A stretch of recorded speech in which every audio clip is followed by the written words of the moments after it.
materiales que usan los del campo y tenemos gente que trabaja en esos lugares. Obviamente también tenemos gente que trabaja en lugares cerrados, en lugares que están por mucho tiempo sin uso y se dedican a limpiar. Las características del ciclo del antivirus es, primero, que a veces llueve y inunda. Hay lugares, por ejemplo, como en San Julián. ¿Hay alguien de San Julián por acá? Bien. San Julián tiene una brecha, se llama Los Núcleos.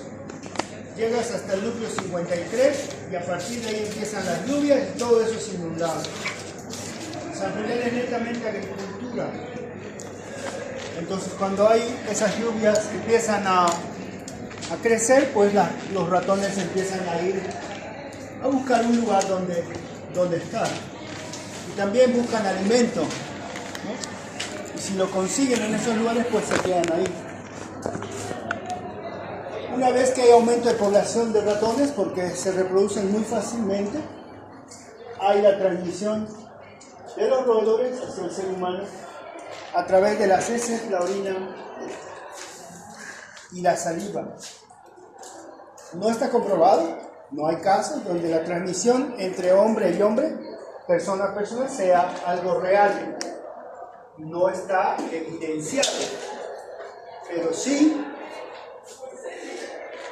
se sabe que las heces, la saliva, la orina están plenamente comprobadas. Entonces, estamos hablando de una enfermedad zoonótica emergente transmitida por roedores, ratones, caracterizada por síntomas de fiebre, afecciones gastrointestinales, seguida por dificultad respiratoria e hipotensión. Esta enfermedad tiene una característica que provoca el síndrome cardiopulmonar por antivirus. Al decir síndrome cardio, estoy diciendo que afecta al corazón, provocando hipotensión, y afecta al pulmón, provocando insuficiencia respiratoria. En todos los casos, no en todos los casos.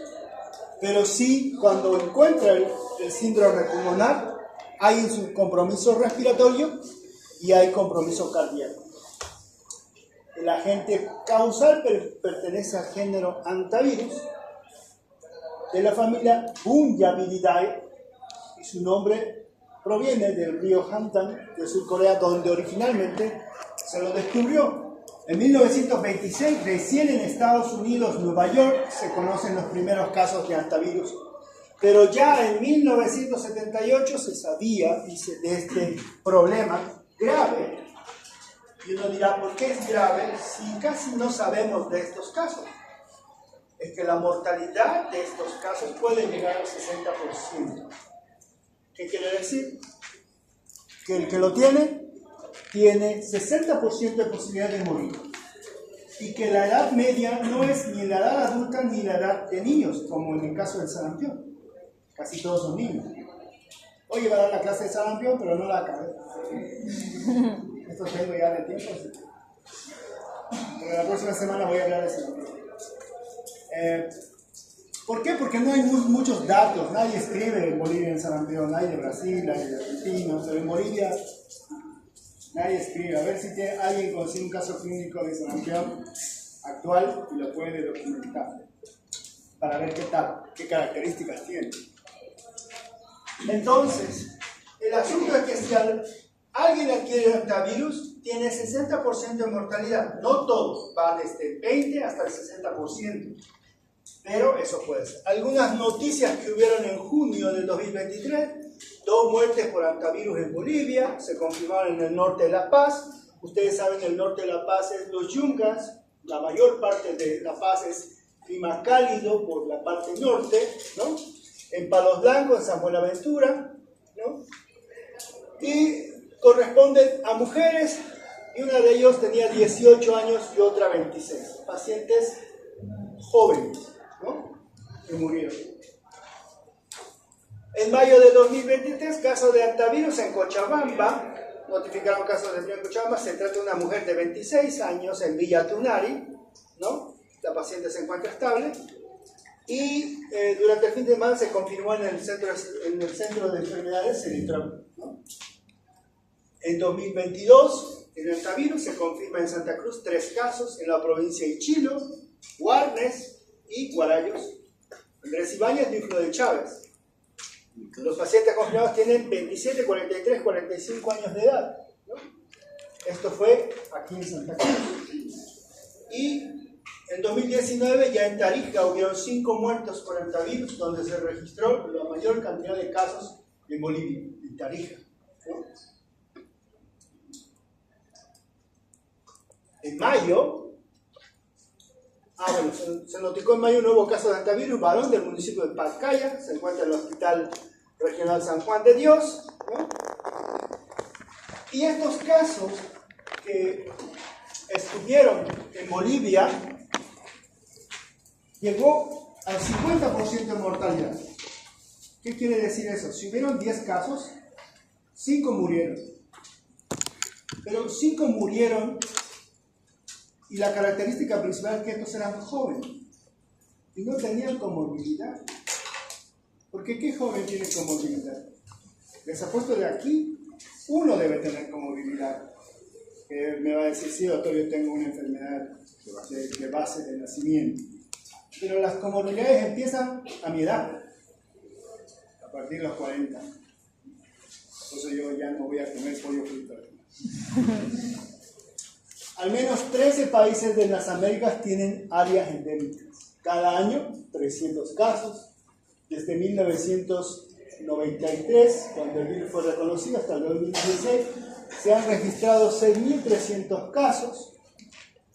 Las infecciones pueden ser fatales, las tasas de mortalidad llegan al 60%, no existe tratamiento, ¿no? El diagnóstico temprano puede reducir las tasas de mortalidad y la prevención es la única arma que tenemos contra esto que nosotros llamamos. En algún momento les va a tocar hacer su provincia y los van a mandar afuera de Santa Cruz, aunque haga gente la auxiliar, les va a tocar. Recién tengo un nuevo esclavo. ¿Quiénes conocieron a mi esclavo? Los que fueron a la práctica. Cuando vinieron los que fueron a la práctica. Se va a vengar. Venganza. Pero tengo un nuevo interno, digo, que llegó al obrero y en acá de la universidad. Me dijo, soy de la obrera. ¿Y dónde estaba? Estaba en San Matías. ¿Ya estás volviendo? Sí. ¿Ya conociste la realidad boliviana? Sí. ¿No? Entonces a usted le va a tocar ir a atender a las comunidades y van a notar que lo que le estoy diciendo de las comunidades, de los lugares donde trabajan los agricultores, todo cómo llegan. ¿Qué hay que hacer? Hay que hacer educación en salir a la población y hablar de este tema. Porque un joven trabajador puede morir por nada más por infectarse por este virus, ¿no? Es una parte de la misión que tenemos como médicos, nosotros, poder... ¿Y este es el virus a la microscopía? En un barrido que lo van a ver con la doctora Cosa, con la doctora Cheli, la doctora Arauz. Arauz. Arauz. Yo trabajo con la doctora Arauz.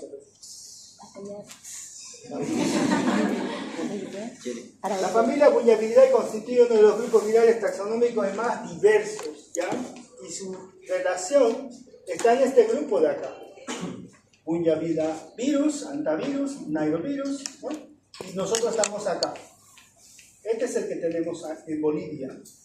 Y este hantavirus llega a un del 11 al 25-30% de mortalidad en nuestro país. Porque a nivel epidemiológico se mira a las bacterias por el grado de letalidad que tienen estas bacterias. Como el COVID. El COVID tenía 50% de letalidad. Pero ¿cuál era la diferencia con este hantavirus? Que era más contagioso. Este sarampión es más contagioso que el COVID, pero menos letal. ¿Me entienden? Entonces, este no es tan contagioso porque es propio de lugares con factores de riesgo, pero la letalidad llega a un 60% y el hantavirus en sí, para nosotros, llega entre un 11 y 25-30% de mortalidad, que son las probabilidades que tiene un paciente a morir. Este libro es del libro de infectología, el grande. ¿Cómo se llama? Pero no es Harrison. Pero bonito esto porque muestra todos los virus. Y aquí pone al síndrome pulmonar por hantavirus, ¿no? El género, hantavirus, es una infección crónica del ciervo y otros roedores, contagio por aerosoles o excrementos de los roedores, descubierta en 1993, docenas de casos anuales, causa fiebre, shock, edema pulmonar. ¿Ok? Entonces, ¿cuál es el compromiso del hantavirus? Corazón, pulmón y síndromes prodrómicos. ¿Cuáles son estos síntomas? Fiebre, mialgias, artralgias, ¿no? Que son típicos del síndrome febril. Pero cuando esto tiene afección pulmonar y afección cardíaca, ya tengo que prender luces. Y si a esto le agrego que el paciente viene del campo, viene de un lugar donde trabaja o se dedica a limpiar lugares cerrados o tiene un antecedente de haber visitado un lugar cerrado por mucho tiempo y fue ahí, limpió y tuvo contacto, ya ustedes deben pensar que probablemente se trata de un problema de hantavirus. Sin descartar leptospirosis, sin descartar dengue, sin descartar chikungunya, sin descartar Zika. ¿Por qué?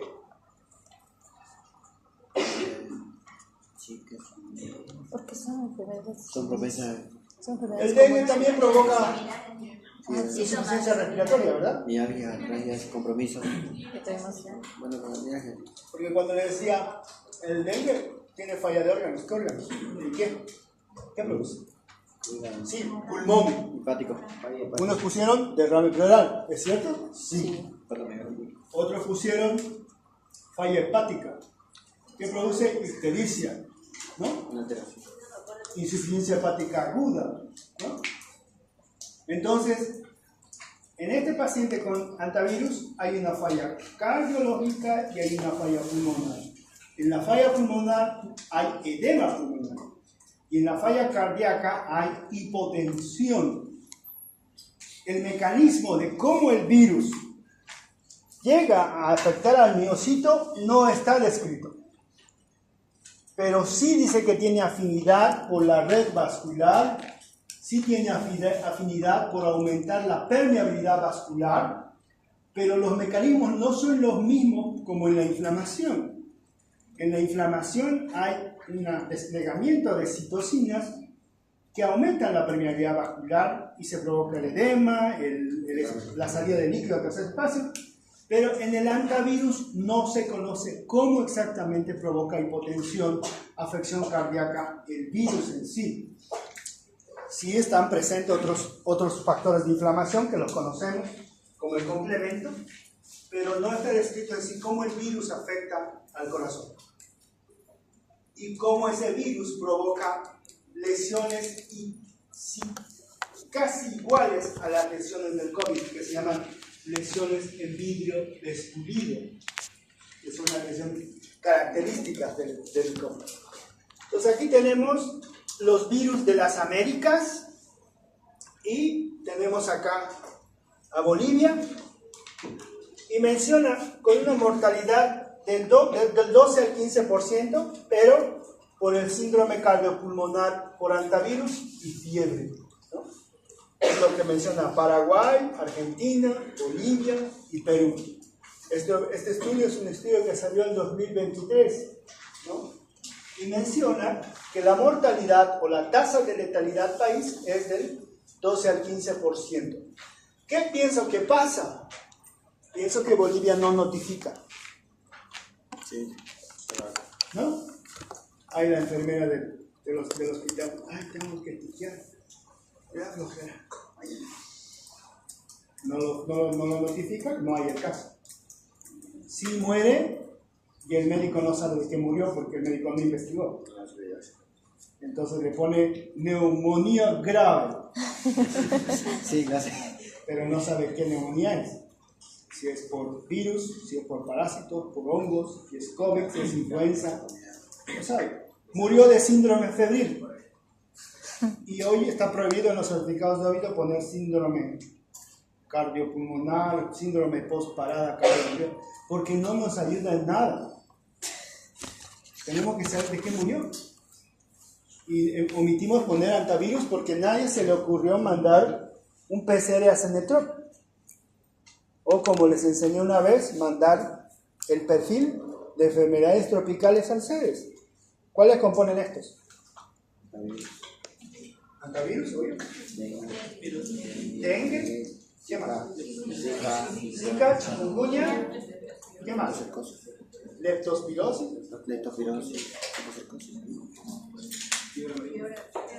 Fiebre amarilla. ¿Qué más? COVID. Influenza.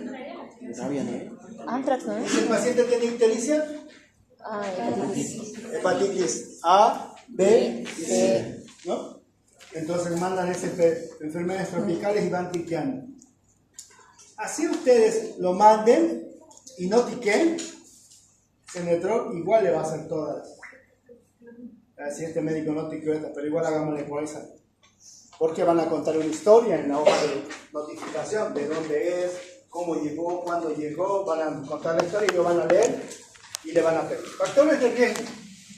Edad media, los 34 años de edad, 70-80% son hombres, trabajo forestal agrícola, siembra, cosecha de granos, cañaverales, deshierve, construcción, demolición, limpieza de viviendas, acciones que, por ejemplo, van y levantan sótanos o en áreas de almacenamiento o establos. Y estos factores de riesgo que están en la guía del Ministerio de Salud del 2009. Una vergüenza. Factores de riesgo medioambientales, casos estacionales, principalmente en casos intensos, la lluvia, el cambio de clima, ¿no? Debido a competencias interespecies, presencia de depredadores, alteraciones del ecosistema, ¿no? Épocas de cosecha, zafra, incrementa la población de roedores, y también el almacenamiento inadecuado de granos, que también provoca, es un factor de riesgo ambiental.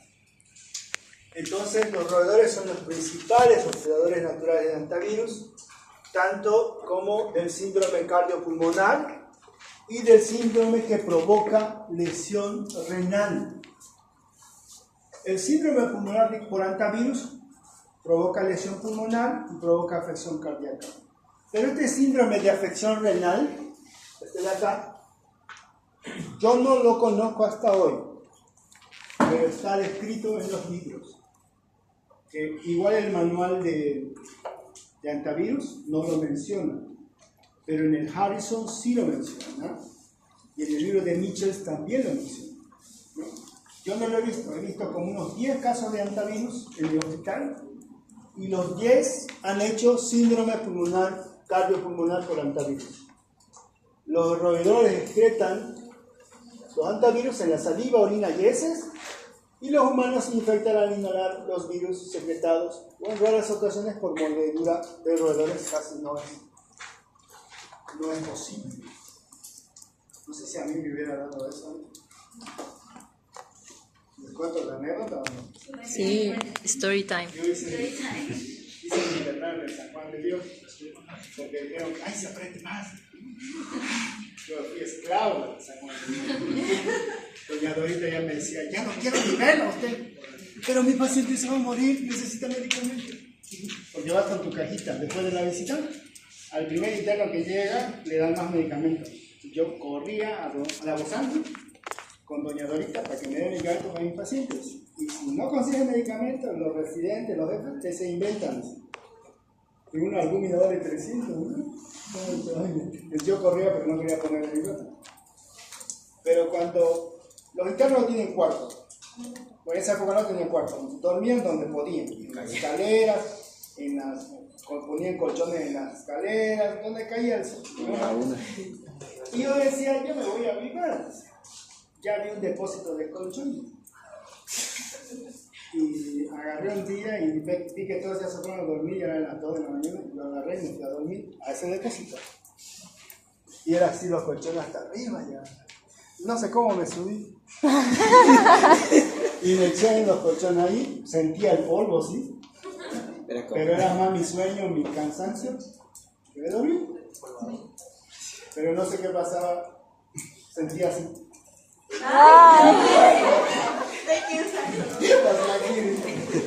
Y más rato de nuevo. Su mascota. Hasta que dije, no estaba. Le tomó cariño. Me bajé a las 5 de la mañana o algo así. Y ya miré una rata. Ya no sé por qué. Ya nunca más volví a ir. Mascota de la novela. Pensaba que era yo el vivo. Entonces tenemos el síndrome pulmonar por hantavirus y tenemos la fiebre hemorrágica por síndrome renal. ¿Ya? Esto es de afección renal. El síndrome pulmonar por hantavirus afecta pulmón, corazón, la red vascular, provocando aumento de la permeabilidad, con eso hipotensión, el hígado y los riñones. Estos dos más raros, pero esto sí o sí ocurre, ¿ya? Y tiene que ver con la aspiración del virus a través del ratón. ¿Cuáles son las características de este roedor? Primero, que tiene una cola larga, y dos, tiene las orejas pequeñas, ¿ya? Esa es su principal característica, y mide más o menos entre la cola y el roedor 12 centímetros. Esto no es excluyente. Las ratas pueden igual contagiar o transmitir, perdón. Ratones de otras especies diferentes a estos igual pueden transmitir la infección. Me acuerdo que en epidemiología el doctor Torres, fallecido él, un gran maestro mío, decía que tiene que cumplir estas características. La orejita redondeada, pequeñita, así. No es así, ¿no? Los libros dicen, y los libros actuales dicen, ratas o ratones. Las ratas obviamente son más grandes, ¿no? Pueden subir para paredes así, rectas, se suben sin problema, y no es típico de un ratón. Pero vamos a hacer caso porque esto dice la guía del Ministerio de Salud, y los del Ministerio de Salud hacen el examen de residencia médica, aunque lo hacen mal, pero lo hacen. ¿Vale? Así va a ser. El contagio roedor a persona, el ser humano se enferma al estar en contacto con virus en el medio ambiente, partículas aerosoles, ¿no? Y los síntomas: dolor muscular, fiebre, dificultad para respirar, cefaleas, náuseas, vómitos, diarrea, dolor abdominal, dolor de cabeza y tos. Son síntomas que están en los cuadros febriles. Por eso es importante, cuando no encuentran foco evidente, foco infeccioso evidente, pensar en el síndrome febril y abrir el abanico de posibilidades y ver el entorno epidemiológico. Y el entorno epidemiológico quiere decir dónde vive, con quiénes vive, en qué área geográfica vive, dónde vivió antes, dónde residió antes, viajó en los últimos días, dónde estuvo o qué tipo de alimentos consumió. Ahí va tu entorno epidemiológico y ahí va a saltar. Yo vengo de San Julián, hoy trabajo allá, yo vengo de Yapacaní, vengo del norte, de Guardia, vengo de allá. Ah, ya. ¿Y en qué trabajo? Yo trabajo en una estancia, que es agricultura y ganadería. Ya está su entorno epidemiológico. Y ahí automáticamente haces tu hoja de epidemiológica y mandas a... El contagio persona a persona a través de secreciones respiratorias. Esto no está evidenciado que sea así, no hay caso, pero está descrito. Como les digo, no es una sola especie, son varias especies, y las otras especies hay en Europa, en Estados Unidos, donde se han estudiado y se han encontrado casos de esta. Y acá este bonito cuadro, que lo saqué del artículo ese del 2023, donde nos muestra el periodo de incubación, el síndrome de enfermedad y el periodo de convalecencia. La incubación dice que tarda entre 5 y 25 días, pero puede ser de 3 a 6 días, no hay una una etapa exacta. Y en el síndrome cardiopulmonar por hantavirus tenemos clínica y tenemos laboratorio. En la parte clínica, en la etapa de incubación y el síndrome no tenemos nada, pero en el momento de la enfermedad en sí tenemos insuficiencia respiratoria, hipotensión o shock. ¿Qué quiere decir shock? Quiere decir presión arterial baja a pesar de que le hago volúmenes de líquidos y el paciente no responde. Es un shock. Tu paciente llega con 70-30 al hospital, automáticamente dice está hipotenso y le voy a hacer una carga de líquido de 200 cc o de 300 cc. Le haces una carga de líquido de 300 cc, le vuelves a medir la presión y el paciente sigue 70-40. Ahí tú agarras tu espada y dices, tú eres paciente con shock. ¿No? El paciente con shock. Y aparte que si está con insuficiencia respiratoria, ya es la clínica. ¿Qué vamos a ver en el laboratorio? Trombocitopenia, típica en dengue, también. Proteinuria, vamos a ver examen de orina si hay proteinuria. Hematocrito elevado, inmunoblastos, células inmaduras, creatinina elevada y niveles de LDH elevados. Pero aquí lo más llamativo es la trombocitopenia y la proteinuria, que normalmente en caso de hantavirus sí o sí están. La trombocitopenia y la proteinuria. En el caso de la fiebre hemorrágica con síndrome renal, de la misma forma se agrega solamente acá petequias y hemorragias, pero sí hay una gran consideración por el aumento de asuados, por la creatinina y la urea. Una creatinina que puede estar hasta 1.3, que esté en 2 y sea joven, llama la atención. No puede haber un joven con 2 de creatinina. No puede, a menos que esté deshidratado, haya tortado todo el segundo anillo el domingo en el sur, por tener la foto con la medalla, ¿no? Y tener el Powerade, mi domingo. Todo deshidratado, ya, creatinina de 1.8, 1.6. Pero un joven con fiebre, enfermo, no puede tener creatinina de 2. Pero aquí ya va. Insuficiencia renal, hipotensión, seguramente esto más esto ya está bloqueado el paciente completamente, no orina. Y petequias y hemorragias. En el laboratorio, trombocitopenia también, proteinuria, creatinina elevada, hematocrito elevado y niveles de LDH elevados. Es lo que vamos a encontrar. Pregunta será, ¿cuáles son las características laboratoriales de un paciente con hantavirus? En su criterio. Y ustedes pondrán trombocitopenia caracterizada por una disminución de las plaquetas por debajo de 150.000. Proteinuria, encontrar proteínas en orina, todo. Hematocrito normalmente elevado en 40-42, 38-40 en mujeres, elevado. Creatinina, asuados hasta 1, a partir de ahí ya se considera insuficiencia renal, ya sea AKIN 1, AKIN 2 o AKIN 3, niveles de LDH elevados, ¿no? O podrá haber un caso clínico que te muestre trombocitopenia, que te muestre creatinina elevada, que te muestre petequias y tú me dices qué es, y obviamente que esté el componente epidemiológico del paciente, ¿no? Eso tienen que ver. ¿Y esto para qué sirve? El IgG, IgM y la cadena del PCR en tiempo real para ver cuándo voy a pedir, ¿no? Dice que el ARN vírico se puede pedir en el pleno proceso de enfermedad porque aquí está haciendo un pico, ¿no? Y el IgM a partir de la enfermedad empieza a subir y luego se mantiene el IgM y el IgG va a subir a partir de que el paciente ya está en periodo de convalecencia, ya se va a subir. Te puede salir IgG positiva si el paciente ya pasó la enfermedad, te puede salir IgM positiva si el paciente está cursando con la enfermedad, pero si el PCR en tiempo real te va a salir positivo si el paciente tiene la enfermedad, ¿no? Ahora hay que tomar en cuenta. Puede ser que el paciente haya pasado la enfermedad y el PCR te salga positivo, porque recuerden que van a haber virus muertos. atenuados.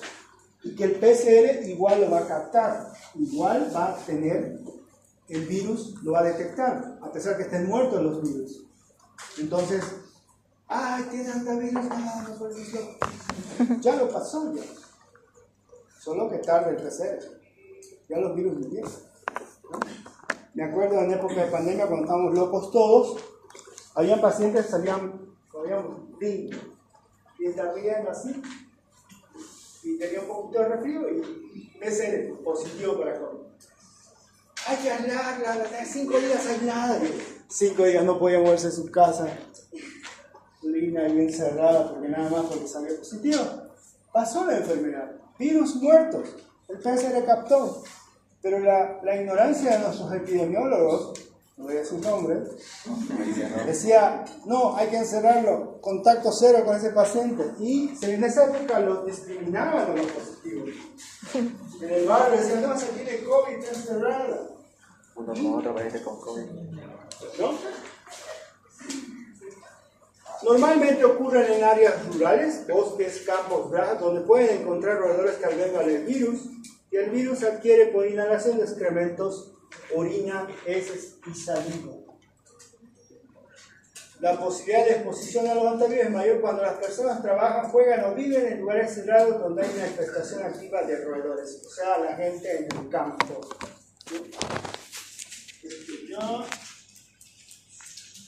Acá. Comienza con un prodromo febril, seguido por un aumento intenso de la permeabilidad vascular pulmonar y shock. Se debe sospechar cuando un adulto, además de sano, presenta edema pulmonar sin causa aparente, trombocitopenia. La letalidad hasta el 60%, como les mencioné. Y de verdad, de estos 10 pacientes que atendí yo, el que tenía más edad tenía 45 años. Los demás todos eran jóvenes. Trabajaban en San Antonio de Lomerío. ¿Quién conoce?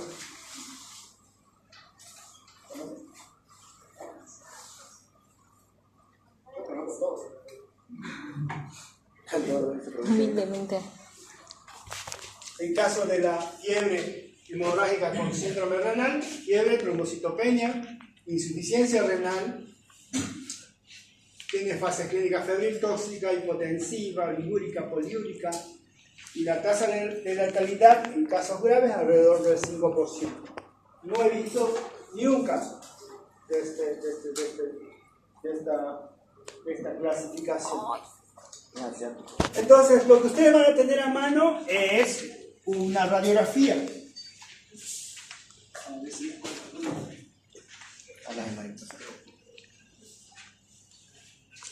Cardiomegalia.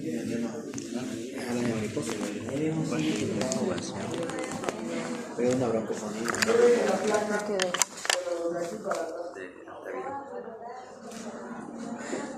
Será bronco. Es que se puede ver bronco. No hay enfermedad, no Es loco, está ciego. No dijo. Así que es normal que vean las notificaciones de la. Periodo de incubación. Periodo de incubación. No, pero sentencia, no. Oye, dijo periodo de incubación.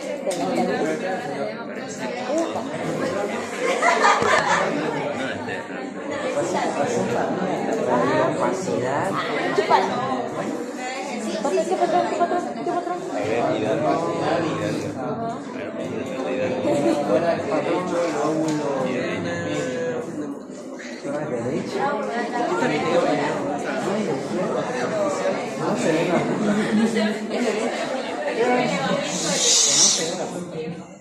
Vean que es una placa mal tomada para empezar. Porque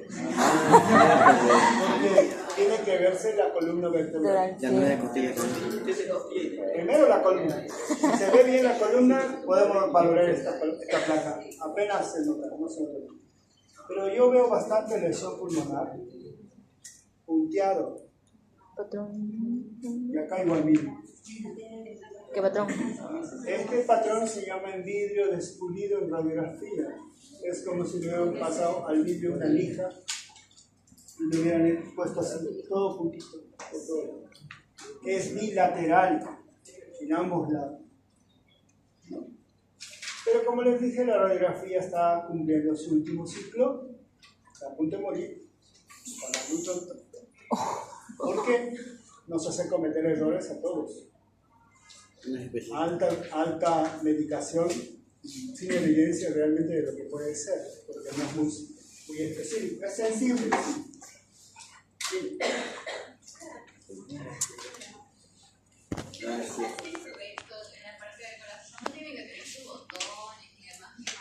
Es que tiene edema. Es que Es está un con paciente edema. joven. ¿Saben por qué digo que es un paciente Sí. joven? El Y además botón tiene- aórtico apenas se nota. Mm. ¿No? Este es el botón aórtico. El corazón Pasó. derecho, que es la aurícula y el Hola. ventrículo, es pequeño, porque alguien me dijo hipertensión pulmonar. La característica de la hipertensión pulmonar es que el ventrículo y la aurícula derecha estén grandes. Ujú. Y Yacendi me dijo que tenía cardiomegalia. Sí, tiene un poquito. ¿No? Mi corazón es más chico que este. Tiene un poco, las causas no lo sabemos. Puede tener chagas u otras cosas, pero no tiene hipertensión. Ahora se ve un edema pulmonar masivo. A ambos lados.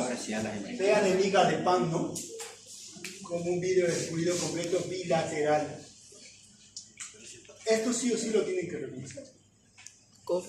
Pero normalmente le va a llegar el paciente con pequeños lugares. Aquí, aquí y aquí.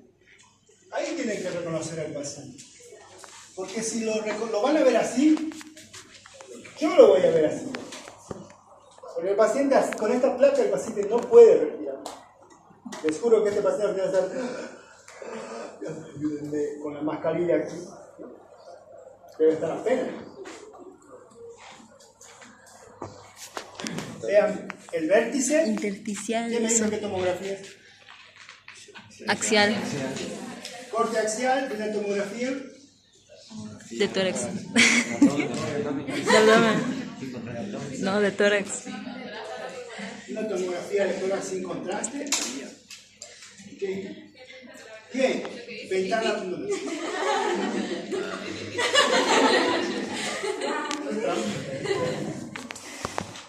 Entonces, la lesión inicial está acá en el vértice. Patrón intersticial. Porque en tomo podemos ver todo. Pequeña lesión en vértice, acá arriba. Ya en el medio donde está el corazón, vemos más lesión en vidrio despulido. ¿Verdad? Aquí engrosamiento y aquí más todavía. ¿No? ¿Por qué es ventana pulmonar? Porque todo el resto que no es parénquima pulmonar se ve blanco. Todo. Menos el pulmón. El pulmón está lleno de aire, tiene que verse negro. Negro. Pero no se ve negro porque hay lesión pulmonar. Entonces la ventana pulmonar es la mejor forma de ver tórax. Y como ya les dije, en neumonía, ante la duda diagnóstica de un paciente con neumonía, ustedes deben pedir una sonografía. ¿Qué pasa si el paciente tiene tos, fiebre, le duele el punta de costado, le ponen la saturación, satura 92, un joven, y le hacen una radiografía y aquí yo no veo nada? María doctora, a ver si ve el algo. ¿No? No, pues, bueno, señora, usted está muy mal, le vamos a hacer una toma. Si tiene seguro médico, con todas las de la ley, todo muy bueno. Si no tiene seguro, señora, puede hacerse una toma. Sí, puede. ¿Qué señor? El ProSalud es más barato. Y van a poder apreciar esto. Y ahí, con toda propiedad, ustedes, si quieren, pueden tratar al paciente. Si quieren, pueden referirlo a un neumólogo y el neumólogo va a estar agradecido de que ya le pasen el paciente trabajado. Con tomografía, con hemograma, con gasometría. Y va a poder tomar una decisión. Y va a decir, ese médico va a hacer bien las cosas. Porque le mande sin nada, imagínate. Referencia al neumólogo y sin nada hecho. Paciente con tos, ya no habla. Este es un paciente con edema pulmonar bilateral completo, masivo, ya está intubado, porque vean el tubo acá, vean los sensores que están a los lados. Esto es los 3 días de ventilación mecánica, ya un poco mejor, ¿no? Y aquí ya el paciente extubado, ya los pulmones un poco más limpios, todavía faltan las bases, pero ya esto es parte del tratamiento, ¿no? Como les digo, no hay tratamiento para rotavirus, no existe. Lo único que pueden hacer es darle corticoide, que es desinflamante, hidrocortisona, y darle oxígeno. Oxigenoterapia. Diagnóstico por PCR y el serológico por determinación de IgG y IgM en ELISA o histoquímica de tejido. La histoquímica no he visto que hagan acá. Nunca. No se hace. El único que he visto es en pacientes con lupus eritematoso que hacen nefritis lúpica, le hacen una biopsia y ahí hacen los tejidos, ¿no? En eso sí he visto. ¿Cuál es el flujograma? Tu paciente con fiebre tiene mialgias leves, moderadas o ausentes. Tenemos que hacer riesgo epidemiológico. Si es alto, bajo. Si es alto, examen hematológico, plaquetas, linfocitos, hematocritos. Si es alto, radiografía de tórax. Si tiene patrón intersticial bilateral, realizar estudios virológicos. Si tiene patrón lobar, ya nos metemos a otra cosa, neumonía bacteriana, patrón lobar, con lo que decía alguien por ahí, broncograma aéreo, patrón lobar. Si el riesgo epidemiológico es bajo, controlar al paciente 24, no despacharlo, decirle que vuelva a consulta, ¿no? Pero si tiene todo esto positivo, hacer estudios virológicos para saber la causa exacta. Definición de caso, vamos a tomar la del Ministerio de Salud. Esto lo extraje del Ministerio de Salud del 2009. ¿Qué eran esos técnicos del Ministerio de Salud? Me ofrecieron ser técnico del Ministerio de Salud, pero tenés que ir a vivir a la sala. Iba a dejar mis viernes, mis sábados. Hace frío. Por estar en el ministerio y después me van a decir, tienen que ir a la reunión de las citas en la plaza. No. De niño, yo ahí con mi banderita. A bloquear, Chulo, pompa. Me gusta mi libertad, ¿no? Siempre tengan su libertad ustedes, porque puedes tener un cargo porque te ofrecen cargos, ¿no? A mí me ofrecen cargos, pero se acaba la libertad, ¿no? El jefe ha dicho que tienen que estar todos a las 6 de la tarde. Apoyado, hermano, Evo. Sospechoso, persona que presenta fiebre superior a 38, mialgias, artralgia, cefalea, síntomas gastroenteritis, tos, dificultad respiratoria, que estuvo en zona endémica en las últimas 6 semanas. Esa es la respuesta a la pregunta. No es, estuvo en el campo. No, así no es los médicos, ¿verdad? Estuvo en el campo. O persona con cuadro respiratorio inexplicable, que lleve a la muerte sin causa específica y que haya estado en zona endémica en las últimas 6 semanas. Caso confirmado, caso sospechoso que ha sido confirmado por laboratorio en Cenetrop, en el que se demuestra la infección aguda por hantavirus.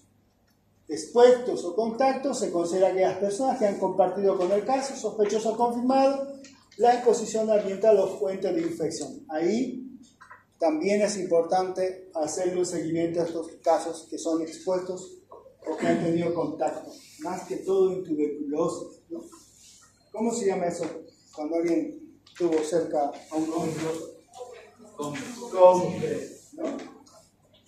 Esos pacientes hay que tenerlo bien observados. Lo mismo, sospechoso, presentación compatible con definición de caso clínico, confirmado por laboratorio. No existe tratamiento. Tratamiento de soporte, ¿qué le vas a dar? Dale corticoide. Dale oxigenoterapia. ¿Cuál es el corticoide mejor para dar? Dexametasona. Me dice cuál y me dice por qué. Dexametasona. 100 miligramos. Hay hartos, miren. Hidrocortisona, dexametasona, betametasona, pueden darle vean los cursos de terapia.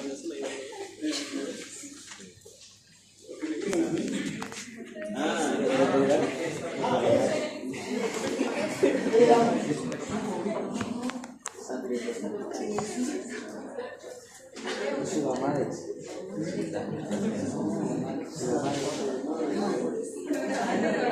Tienes que colarte a la cita. Es que es a la misma hora, pero la otra día Pero hay miércoles a las 11:30. Después de Ciro. no, sí, no, Ajá. Irresponsable. La hidrocortisona es rápido. solo porque me trata. Ataca el de asma, cuando el paciente está Ahí, leíto vas a hacer. Vale, vamos a dar en la actual, en el libro, 250 miligramos, está 100 miligramos cada hora. Tiene hidrocortisona para que actúe lo más rápido posible. Pero así como llega, así también se va. Entonces, primero le dan dexametasona el primer día y después bajan a dexametasona. ¿Ya? Pero primero siempre la hidrocortisona. ¿Por qué? Porque actúa más rápido. Y la dexametasona está más tiempo en el cuerpo, es de acción lenta, prolongada, ¿no? Y luego, si quieren, pueden bajar a prednisona vía oral, 5 miligramos día, ¿no? Oxigenoterapia. La oxigenoterapia es por cánula nasal, es por mascarilla y es por mascarilla con reservorio. Y lo que yo conozco que es cánula de alto flujo. No vamos a hablar de la cánula de alto flujo porque no corresponde, pero vamos a hablar de la cánula nasal, de la mascarilla y de la mascarilla con reservorio. Hay 3 tipos. ¿Cada una para qué sirve? Hay una teoría.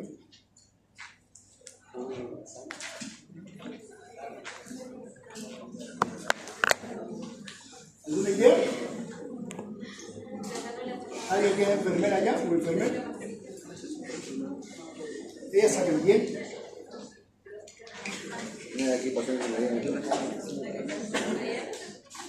La cánula nasal se usa hasta un máximo del 50% de FiO2.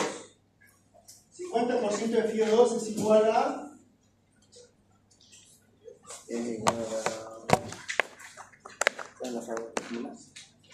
Cánula nasal es igual a 10 por 3 iguales 30 más 21% del ambiente son 51. Cuando el paciente está menos de 10 litros, puedes darle cánula nasal. Ya estás llegando al 51% de FiO2 con cánula nasal a menos de 10 litros. Mascarilla, tu siguiente opción. ¿Cuándo das? Cuando el CO2 de tu paciente está bajo. ¿Cuánto es lo normal? 35, 45. Pero si tu paciente tiene 20, dale mascarilla. Porque necesitas que ese CO2 que está saliendo mucho se vuelva a entrar. Y si el paciente está con franca insuficiencia respiratoria, con 15 litros de oxígeno, dale mascarilla con bolsa de reservorio. No sé qué dice ahí. Bolsa de reservorio. ¿Por qué? Porque si está bien mal, ¿qué va a hacer el paciente? Bien mal. Alguien que haga la clínica, porque a mí se me ríe. A ver, si el paciente está con franca insuficiencia, ¿cómo va a estar la clínica? ¿Cómo va a estar? Aleteo nasal. No. El aleteo nasal es en bebé. No existe un hombre con aleteo nasal. Ese. A ver, hazlo. ¿Cómo? ¿Cómo es? Hazlo. Uso de tores. Ese. Una respiración. El paciente está... ¿Inversa? Eso, más también. La auxiliar es la que más se ríe. Yo lo grabo. ¿Verdad? Palestica.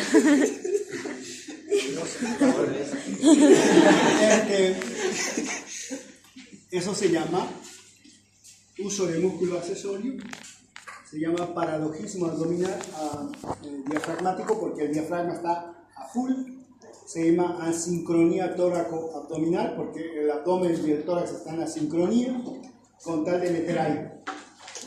ahí ponle una mascarilla con reservorio, porque el CO2 ya debe estar en 10. Yo he ido a la emergencia y he visto CO2 de 5. Y el paciente, ¿por qué no han intubado? Es que estábamos así, ¿por qué no han intubado? ¿Qué va a pasar con ese paciente si no lo intuban? Se cansa y deja de respirar.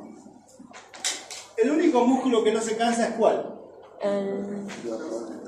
El corazón. 24/7, 365 días al año. Es nuestro amigo fiel, está bombeando, no se cansa. Pero a ver, hacer con 1 hora de gimnasio nomás. Ya no va a dar ya. Va a ser paro respiratorio el paciente.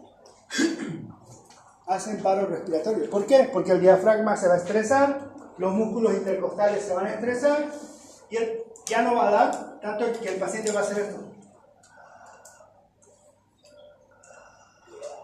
¿Cómo se llama eso? No. Se llama gasping, se llama apnea. La última respiración antes de morir. Ay, sí,